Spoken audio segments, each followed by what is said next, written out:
Alright, ladies and gentlemen, it's a Godwinson. Live. News. Alert. Now you're thinking, what has he got planned for this show? What's this? What's he going to do next?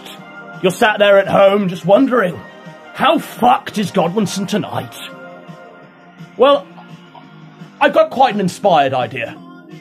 An incredibly inspired idea, because tonight we're going to be consulting the magic flame.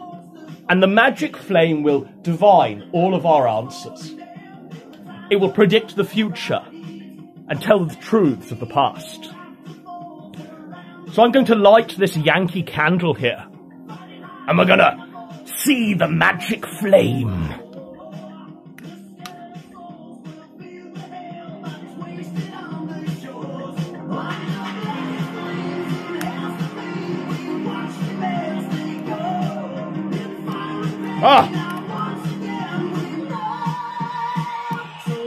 So now the magic flame is here to be gazed upon as we divine what the fuck is happening, ladies and gentlemen. Alright. So, as we're joined by the magic flame tonight, we're going to go through a roll call of topics preceding and following this stream. You will not believe what's been happening over the past week or so. Because it's been moving pretty fast, it really has. Not only have we had Fuentes accosting teenage girls, minors, in the street with baked Alaska, trying to red pill them as he's clad in a Fortnite hoodie, as he's hunched over like Randall Weems plotting. Not only have we had that, but we've also had Destiny versus Ralph. You know, that's the other subject we're going to follow up with. And then after that, we're going to divine whether or not Boogie, Frank Castle, Keemstar, and even Mundane Matt now, what the fuck is going on there? And we'll end with the story of what happened last night, because that needs to be told. So first off, right, Fuentes, we're going to do that. We're going to do the stream where we analyze, frame by frame, just how abhorrent that was. Him going up to teenage children and trying to red pill them and showing off his Fortnite hoodie. They say to him, Fuentes, you're a smelly old man now. You shouldn't be sniffing round us, Fuentes. You homo. No. Fuentes decides to fight back, and he flexes his Fortnite hoodie there. Baked Alaska in tow. It's totally shameful. So the first question we're going to ask the Magic Flame: is it time to go after Nick Fuentes, Magic Flame? Magic Flame, is it time to bury Nick Fuentes before Christmas? Because this cannot be allowed to continue, can it? Can it really, though? Can he just be allowed to walk up to children and start talking about groypers? Can he just be allowed to accost little girls there, standing in the street? Is that allowed, ladies and gentlemen? No, and the Magic Flame has said no as well, haven't you, Magic Flame? It is not allowed. That's the Magic Flame's voice there. So the next issue we want to just get into quickly. Destiny versus Ralph. It's been coming up. We all knew it was going to come up. We all knew there'd be some sort of friction, division between the two of them. You've got to ask yourself, why does that even matter? Why do Destiny and Ralph falling out? Why does that even matter? I mean, it's Ethan and Ralph for a start, and it's Destiny. They're on two poles of the political spectrum there. They really shouldn't intertwine, other than when Ralph brings him on to debate some Spurg. Alas, it seems that their destinies are entwined in more ways than one. Isn't that right, Magic Flame? Because Destiny was not only present at the Barbie Dream Mansion when Faith was first impregnated by the Gunt. Not only has he been appearing on Ralph's show and propping him up and, what, exchanging monetary goods? Not only this, but he also kept his silence. He kept his silence all throughout this sex tape scandal, all throughout the crazy shenanigans that Ralph has been doing of late. And he's only broken that silence because something's come to light where he can no longer stay silent. Now, I would have no longer stayed silent the moment that sex tape was revenge porn leaked by Ethan Ralph there. Alas, Destiny kept his silence, and only now, just like Rakata, they've conveniently decided to snake. But with Destiny, it's a very funny thing, because Ralph's main draw for the alt-right is to tell them, look, we've got Destiny on to debate you. You can only really debate Destiny here on this channel.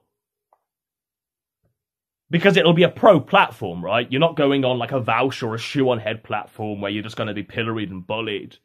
No, I mean, on the kill stream, you'll pretty much have the audience on side. So if you're going up against Destiny or Vouch or, Halsey, you're going to have people on side. But now Ralph doesn't have that. Ralph doesn't have that draw. I've spoken to alt-right guys who've told me that, no, look, we can't come on your show because Ralph's got a blacklist and he won't let us debate Destiny if we do that. But Destiny's gone. Destiny's publicly on Twitter saying that Ralph abducted Faith, leaked the conception. It's crazy. It's what he should have said a few months ago, but it's finally happened. Why does that matter? Why does liberal, smelly, Adderall-ingested Destiny matter? Because Ralph's main draw is Destiny. Ralph's main draw used to be what? Dame Fridays, right? Dame Fridays, Dick Fridays. They seem to have tottered off into the distance, and all he had left was Destiny Fridays. No longer. Who's he gonna replace Destiny with? What is it gonna be? Gator Fridays? Fagmenko Fridays? That'll really get the punters in, won't it, Ralph? That will really get the audience in there. That'll really boost the numbers higher than the 200 live viewers you're getting every night on YouTube. What a disaster. What a total shit show. So we've got that.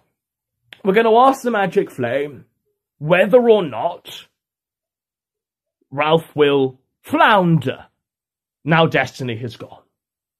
Magic Flame, let us know the answer here. The Magic Flame is telling me that Ralph is going to carry on regardless. Because Ralph seems to now have Richard Spencer in his back pocket to wheel him out for constant appearances now. It's Spencer and Collette that are left, really. Spencer, Collette, Dick Matheson, if you want to consider him a draw. But he's not now, is he, really? He's a pedo-apologist. most famous now for defending pedophiles like Digibro. That's his most famous credit, right? Juju the cow. So not really a draw anymore. But your draw are Collette, Spencer. That's it. That's it. How long's that going to last? How long's that going to last, ladies and gentlemen? Maybe the Magic Flame knows. The Magic Flame gives it till Christmas. Till Ralph's in prison. Which is going to be pretty soon. But there we go. So that's Ralph's show. That's the state of Ralph's show. He got banned off D-Live for 3 days. I don't know if he's back tonight. But what that did was show us just the reality of Ralph's numbers, didn't it, Magic Flame? It showed us that whilst Ralph may bot in 1,000 views on D-Live on a good night, on YouTube, on his best night, election night, he peaked. He peaked at 230 live viewers. That's the reality of Ralph's numbers. That is the reality of the situation at hand here. We draw in more numbers, which is insane, is it not? But that's the reality of the situation. He is now like a Wings of Redemption figure, where he's going to be streaming to about 60 people, and the more people the majority of the audience that watch him or actually hate watching him in streams like this, or in streams where they're just clipping what he does and morphing them into songs. That's the future of Ralph now. I can't really see any of the A-Logs stepping up their game because Ralph is sort of dead in the ditch now, dead in the water. With Boogie, what we're seeing is a situation where we're going to debate whether it's true or not. We're going to consult the magic flame of whether or not it's kayfabe. But what we're seeing with Boogie is a situation where Ralph and Gator and Warski can jump on that. Even Dax can jump on that, can jump on the low-hanging fruit Boogie, and use that as a smokescreen to drown out their drama, their own personal drama. You know, it's the cycle, isn't it? If it wasn't Boogie, they'd have done it to Mundane Matt. They have Boogie now for which they can channel all their drama through. They've been trying to do it with, like, Ethan Klein. They've been trying to do it with Mundane Matt, but unsuccessfully. Now they've got Boogie playing ball, and that buries their drama. It does, it buries their drama. That's the reality of the situation. Let's just talk about Frank Castle going to Boogie's house, Boogie coming out with a gun, firing off a warning shot, and then the shit show that has both followed and preceded that. I had a schizo hot take, and I thought it was a really watertight hot take. And then I heard Mundane Matt and Phantom say my take, and I thought, okay, I'm going to throw my take in the bin. Because if my take is being shared with these people, I'd rather not have it at all. I'd rather be a complete contrarian cunt and bat for the other side if I'm going to have to share my take with these people. It's real. It's real. Boogie and Frank Castle and Keemstar, they're all genuine in this situation. Boogie has genuine animosity to Frank Castle. Boogie didn't do anything wrong by firing off that warning shot, by the way, did he, Magic Flame? No. That's the Magic Flame talking there. Boogie did nothing wrong. Boogie's a hero and a king, and an absolute mensch he is. Frank Castle, attention whore. What, Fat Baked Alaska? Is that where we are at this point? Like, Fat Baked Alaska? A man who, I looked at the picture there of him standing on Boogie's lawn, you know, with all of the skeleton cemetery around it, like, bizarre. My initial thought was, has he done this to Boogie's lawn? Like, has he just decided to erect this exhibition on Boogie's lawn? No. My second thought was, why is Boogie standing amongst this? And then I was told that the person I thought was Boogie was Frank Castle, because Frank Castle is now fatter than Boogie. Frank Castle's a fat pig who makes Boogie look good. Just think of that. Just think of that. Keemstar is just doing what Keemstar does. He's interviewed the fellows, the players. Lots of money is changing hands. Boogie's channel now seems to be relevant again, so it seems to have done some good. A lot of people are now talking about Boogie. Boogie did leak his, like, nudes a week prior to this, but it's genuine. It's all real. Boogie fired that warning shot because he was scared. He was terrified. It wasn't a staged event at all. It wasn't designed for clicks and to drive traffic to Storyfire. No, it was all completely genuine, and the Magic Flame doth say so also. We're never going to share the same take with people like Phantom and Mundane Matt.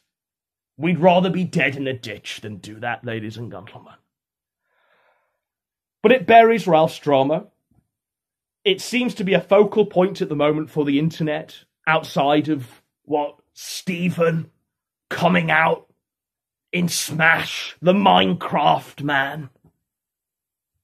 It's that and Boogie and Frank Castle. Maybe some Biden-Trump shite that nobody gives a fuck about. Yeah, it's a good focus point. Will it be enough to take away the everlasting damage that both Dax, Diddler Dax, and Ethan Ralph have done to their reputations? I don't think so. I don't think so. I don't think Boogie firing a warning shot in the air and potentially receiving, a fine from the police or having the charges dropped, I don't think that is going to magically make all of Ralph's and Dax's problems go away. It's just not. It's just not, folks. It's a good shit show to laugh at. It shows the hypocrisy of people like Warski, of people like Gator and Ralph, who say they're done with the drama, they just want to focus on their show, they don't do drama anymore, yet the moment low-hanging fruit Boogie does something, they're on it like flies on shit, right? Like a tramp on chips. It's hypocrisy in its finest. Ralph has done a debate with Spencer and Styx that nobody has seen. Nobody cares. Nobody cares. It's Spencer advocating for Biden's platform and Styx doing the opposite. Styx lives in Norway now. And that is the extent of what you're going to hear. It's boring, it's garbage, and for a show that's called The Kill Stream, it failed to deliver. I mean, if your name is going to be The Kill Stream, at least deliver something that's going to get the blood pumping, right? Am I wrong here, Magic Flame? The Magic Flame tells me I'm completely right. I've never been wrong in my entire life. So there we are. That's what's happening with these faggots at the moment. Now, do we honestly believe, in all reality, that Boogie's going to go to prison for this? No. No. If Hassel does press charges, it'll just prove to everyone what a bitch-made faggot he actually is, right? I mean, Frank Hassel's reputation is like this at the moment anyway. Like, I don't see anyone apart from Gator saying that what Frank Hassel did was a great pillar of the community move there. No. People just think he's a scumbag who looks worse than Boogie. A fat retard with a GoPro strapped to his head. Real funny there. Real funny. So, but there we are. There we are. I think it's going to play out exactly as we're all expecting it to play out. It's going to play out through various streams, through various paid events. Maybe we're going to have Hassel and Boogie in the ring there. Keemstar's going to set it up. It's going to make a lot of people a lot of money. Going to drive a lot of traffic to this new platform, Storyfy, that they're all trying to grift onto. And it's just going to be, real or not, gay as fuck. It is. It is. Let's talk about last night, because we are now in possession of Smash Brothers Ultimate. We weren't going to do the show until I got Smash Brothers Ultimate. We were shopping around for who could do this show, that Fuentes frame-by-frame expose that we're promising. We considered a list of candidates. We were doing our own private OBS idol there, the OBS Factor there. We were auditioning the panel of myself and PPP, and the ghost of Coach Red Pill there in the closet. We were wondering who we could ask to do OBS. We considered Kraut. Then we remembered that we needed at least a level of technical competence that might be out of his grasp. We considered Brian. And then we remembered that we needed a level of technical competence that might be out of Brian's grasp. We considered Xander. And whilst we knew that Xander could probably do the job quite well,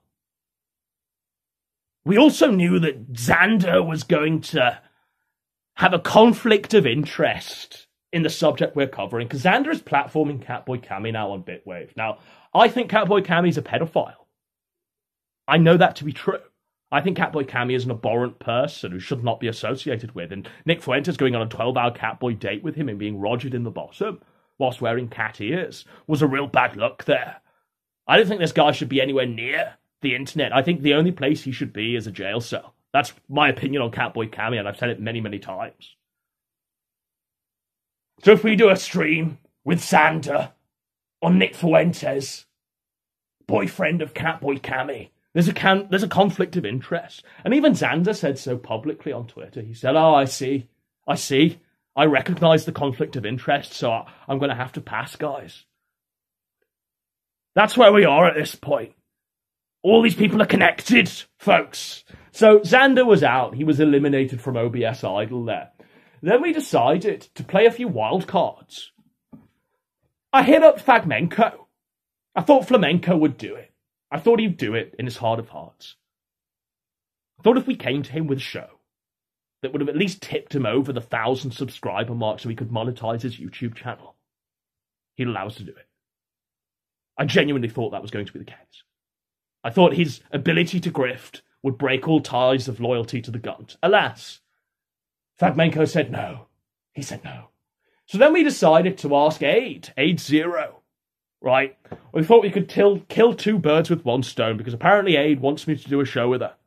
So I thought, look, we'll round that off, we'll cross the T's, we'll dot the I's there, we'll do the show with Aid, we'll rag on Fuentes, we'll do a bit of Gunt talk, you know, to appease the fucking audience, and we'll have a good show. It'll be a great show.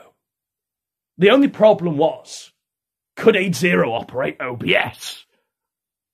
Aid Zero could not operate OBS to a level of competence that we were requiring for the time. Like, she couldn't. She just couldn't. So we've given her a day to learn OBS. And sometime after this stream, there's going to be a stream with myself, PPP, and Aid Zero. This Week in Nectar, folks. The magical flame has died because it's ashamed of the grift. It's actually ashamed of what I've become. The magical flame has told me. It's whispering to me now with its smoke. It's saying, you used to be my hero, man. You used to be my hero, man. You know what? Bing, big, fucking wahoo.